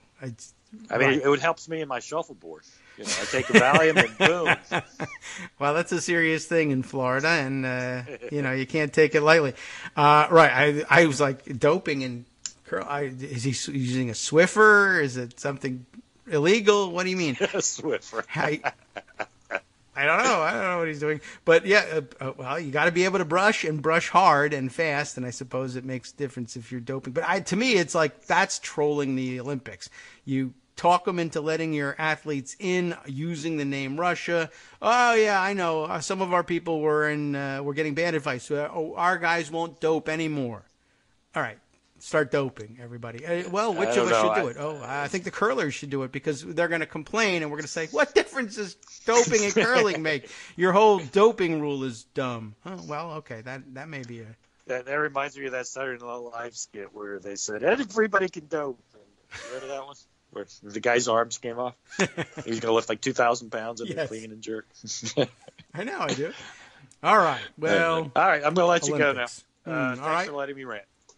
Thank you, and thanks for letting me quiz you about doping and curling. And they're not the same thing. All right, well, let's see. We ought to round up a couple of our other comments as well. I don't know if maybe we'll hold Beutler for tomorrow. I'm not really sure how we'll handle this thing. There's going to be a lot of discussion about this. On the other hand, that's what this show has been about. So I don't know. We'll see. Let's see. Other comments that have come in that we can end. What is Kate Sherrill has sent us something. And a couple of things from over the weekend, too. I should roll back and see what they were compared with. I keep a lot of records, not only in Pocket, but also in the KITM hashtag column. It's easy to organize things that way and remember who sent me these things. This on the Second Amendment. Let's see. Lawrence Tribe tweeting, Cass Sunstein and I, and most scholars who know what they're talking about, have been making this argument for years. Let's see what the argument is. It's in Bloomberg News, and I wouldn't doubt if it wasn't that the invention of a personalized right in carrying firearms at all times, there we are, was a loony extension way beyond the letter of the Constitution in the Second Amendment. Nothing in the Constitution prevents sensible gun rules, Cass Sunstein writes. Listen to Justice Scalia on the Second Amendment. He's dead, however, his words survive. And good point here. Basically, without getting into the entirety of, I'm not giving the show, I'd rather give the show over to Brian Beutler than Cass Sunstein, to be honest.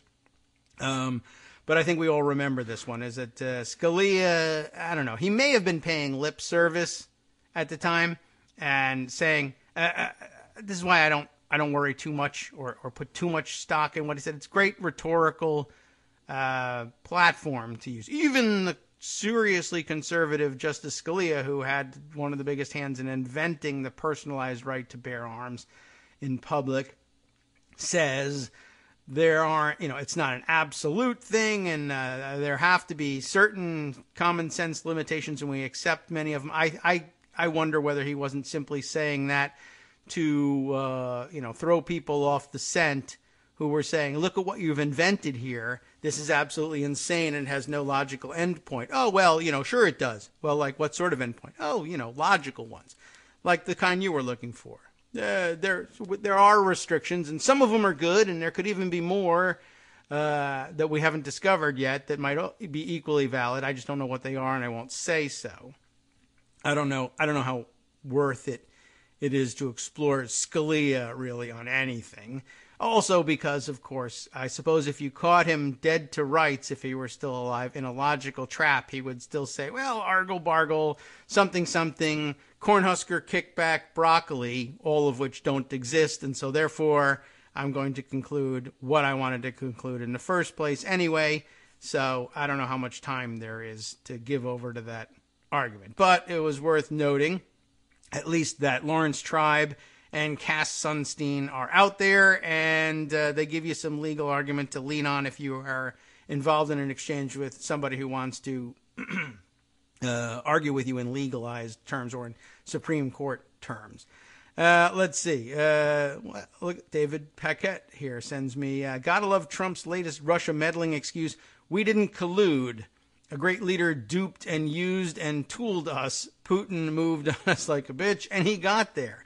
Yeah, I guess there is that response. I don't really understand his response to any of the stuff, but I will reiterate, I am actually surprised, in a way, that Trump came out with well, maybe the FBI was too distracted to catch this Parkland shooter because they were spending too much time on the fake collusion story. I actually posited that before he did, and I was wondering whether he would be dumb enough to go there that way. I'll actually take him up on that one. I agree 100%, and that shooter would have been caught and stopped but for your treason, Donald Trump. How about that? Is that really where you wanted us to land and think about the shooting in terms of those kids' lives could have been saved if you hadn't been so busy colluding to commit treason against the United States? And maybe, golly, I don't know, 17 of them died, and we know what the penalty for treason is, and maybe we should think about that a little bit. Don't put us in mind of your treason and death. It's very bad for you, and it will taint the jury pool from your perspective. So watch out, I would say. probably not where you want to be. Another thing I wanted to revisit, I don't know, this is a minor point among many, but since I mentioned it, the AR in AR-15, this also, I think, a mistake. I think it was, what's this radical lunatic alt-right guy's name? Is it Charlie Kirk? Is that right? Let me check on Twitter for that. That's actually my best resource for finding lunatics online. Charlie Kirk. That's his name. So this kid is, I don't know, he's the head of he's a college age doofus that's the head of one or another of the newest alt-right campus organizations, and he's like a hot commodity among the alt-right, and he's the one they all want speaking and writing in their stupid newspapers. And he came in with the newest entry in the, you said clip instead of magazine, and so therefore you can't talk about it. Liberals are stupid. They think the AR in AR-15 stands for assault rifle, and P.S., assault rifle or assault weapon isn't even a real category, and real gun people don't even use that terminology. It's a liberal invention made to make a normal pistol that really is no different from anything else except for the accessories you can attach to it. Sounds scarier and therefore more susceptible to banning. All of which has been discussed in the past and has fallen apart.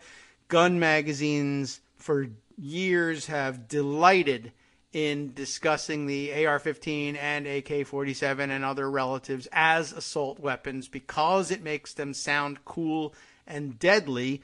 And then when the PR game swung against them because people kept using the same AR-15 to perpetrate mass shootings and it got a bad rep, then they needed to rebrand it and rename it. And this isn't the first time that they've had to rebrand and rename it, hence the AR story. What does AR in AR-15 stand for, if not assault rifle?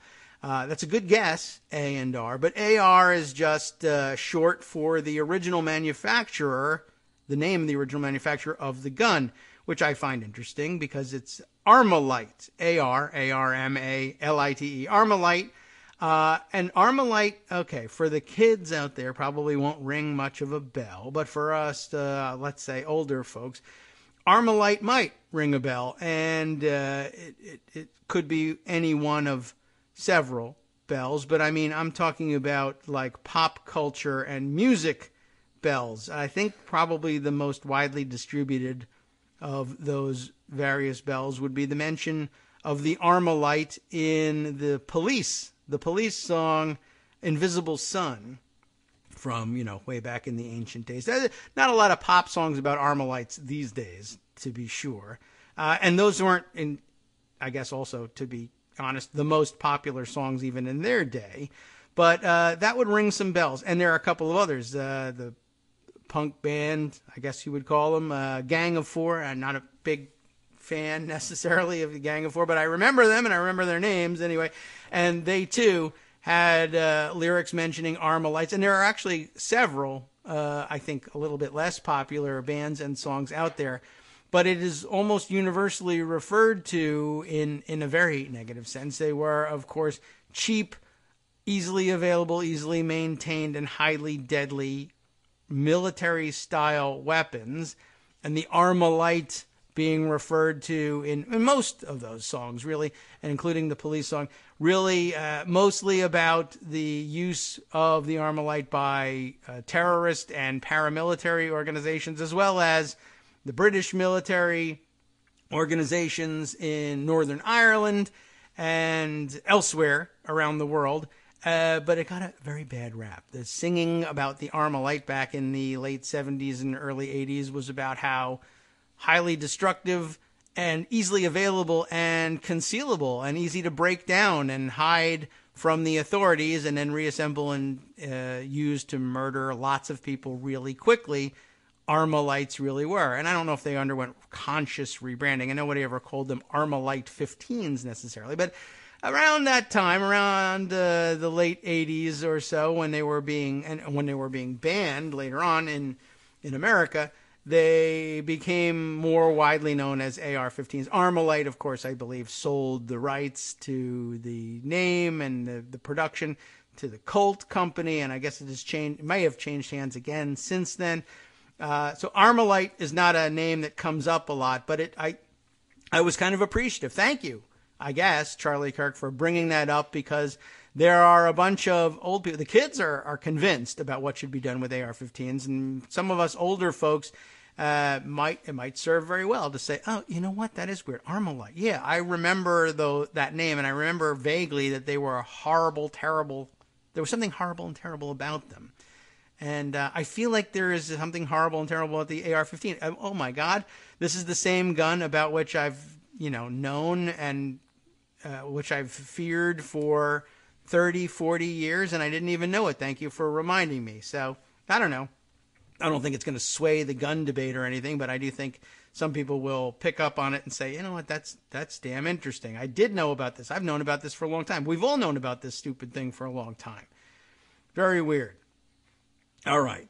Let's see. Pick up on another couple of things, I guess, about the gun issue. Something else that Kate Sherrill shared over the weekend was a tweet storm by Paul Musgrave. Paul Musgrave, who tweets under the name of Prof. Musgrave, P-R-O-F, Professor Musgrave, because he's a professor of political science at UMass at Amherst, had a long tweet storm of practical questions, I would say, with respect to the issue of arming teachers. That's back now. When we have really super egregious school shootings, the NRA and the gun nuts keep coming back to, well, we should arm teachers. And it's a very vague proposal, and no one knows exactly what they're talking about. They don't know either.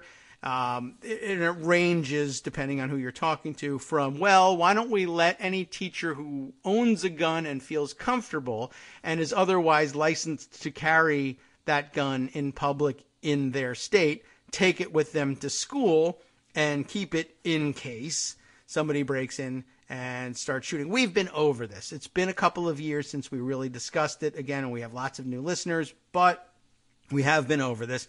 And I probably don't need to do a whole lot of convincing with you in terms of why it's probably a poor idea. We could go back to what Joe Walsh and others have said. Oh, well, cars are dangerous too. Okay, fine. Well, does anybody think it's a good idea to keep cars idling in every classroom in case someone breaks in with a car and tries to run you over and you'll get in there and have a demolition derby to stop them? No, no one would think that. And yet we continue to say, what about cars? What about rocks? What about ladders? But more practical questions, because there are somewhat more practical proposals. They're not practical in the end. In the end, when you analyze them, no, that's not practical. Is it more practical than, for instance, the idea of every teacher will be armed? We're going to train them all, and schools will be armed camps. I mean, people do propose that. That's not going to work for a lot of reasons, and lots of people analyzing that and from other perspectives like cost, and making the very good point. We don't even pay for extra paper and pencils in our classrooms. What makes you think we're going to pay for guns and ammunition and training? That is also a good question. Well, we'll have, police officers. We'll have an armed cop at every school. Well, we already have that in a lot of schools, and there was one at this school, and it doesn't do anything. And so then of course the gun people say, that's why you got to have it in every classroom. Paul Musgrave poses a lot of interesting questions. Like, if you were really thinking about this and implementing it, how would you do it? How would you design the legislation? Lots of questions. What teachers get guns? Where will the guns be stored? Who decides when guns can be brandished? What penalties will apply if teachers mishandle a weapon? Will teachers volunteer for gun duty? Can teachers refuse it? Who will audit their adherence to regulations? Will students know which teachers have weapons? Who will be liable if the teacher with the gun becomes the shooter? What will be the consequences when students are accidentally shot by a teacher? How will armed teachers communicate in a tactical situation? And it goes on and on and on. And I think I would run out of time if I actually asked all the questions. Really, seriously, it goes on and on and on and on. And any number, and all of them good questions if you were really considering this. And I have only this to say. There's a short answer to all this that a political scientist will appreciate. They're good questions. There are answers. And they're real, and they've been given to us by the legislatures of states that have approved such measures, because there are several. Massachusetts is not one of them, but several states have done it, and I can offer you not only examples of the variety of answers that they've given us, but I can point out the similarities and some of the results. The answer basically about like liability questions is legislatures tend to say, we are giving blanket immunity from any consequences, both to the armed teachers, as long as they comply with our program, and frankly, even if they don't, and the school systems. If you have a shooting situation and you pull out your gun, and this is the only the most easily imagined of the scenarios, you pull out your gun and you accidentally shoot somebody else, you are not liable.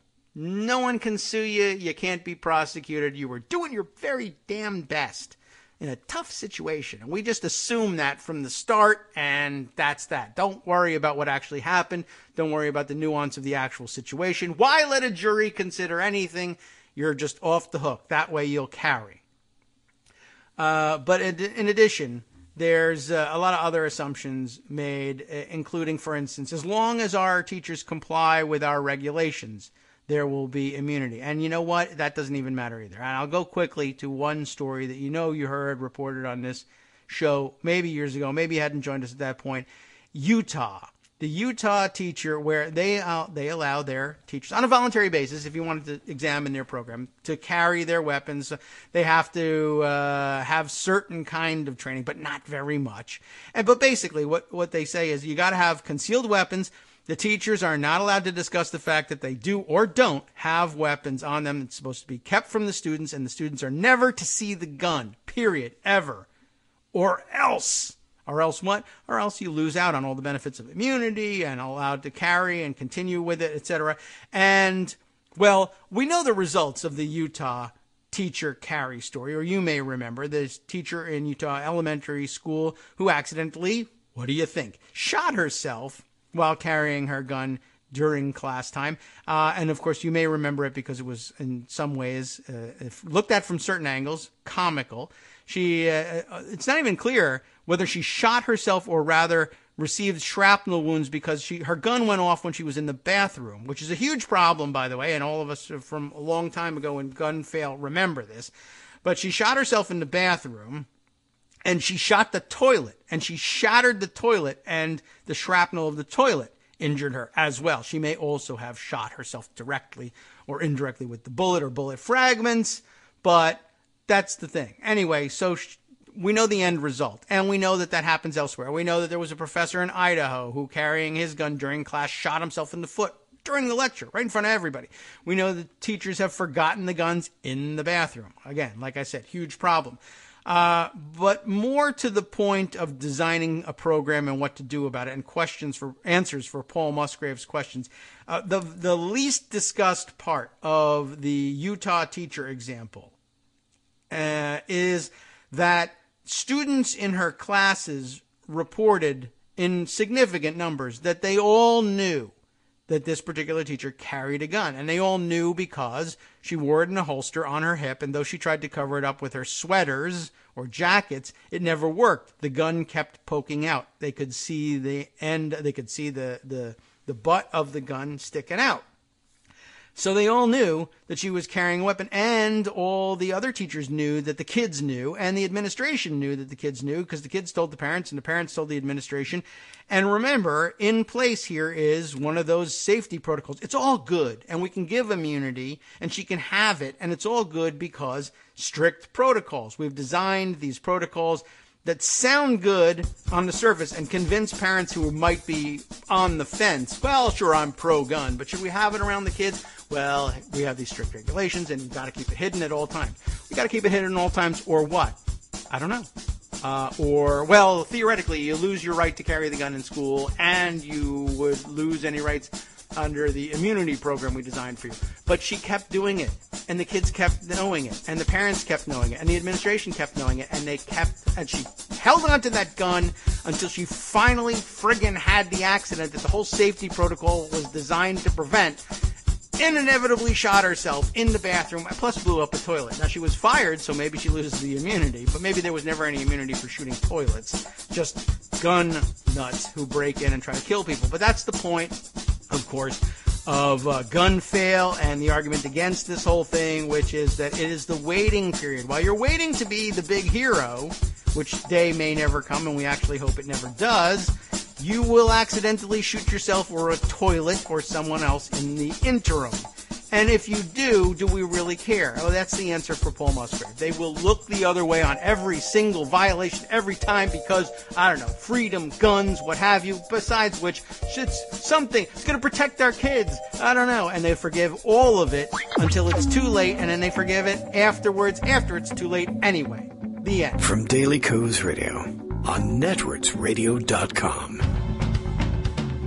You have been listening to the Kagro in the Morning Show with David Waldman. Lots happening elsewhere. Justice will bring you the West Coast Cookbook and Speakeasy next with incredible assortment of news, as usual, like the earthquake in southwestern Mexico. They've been having earthquakes like crazy.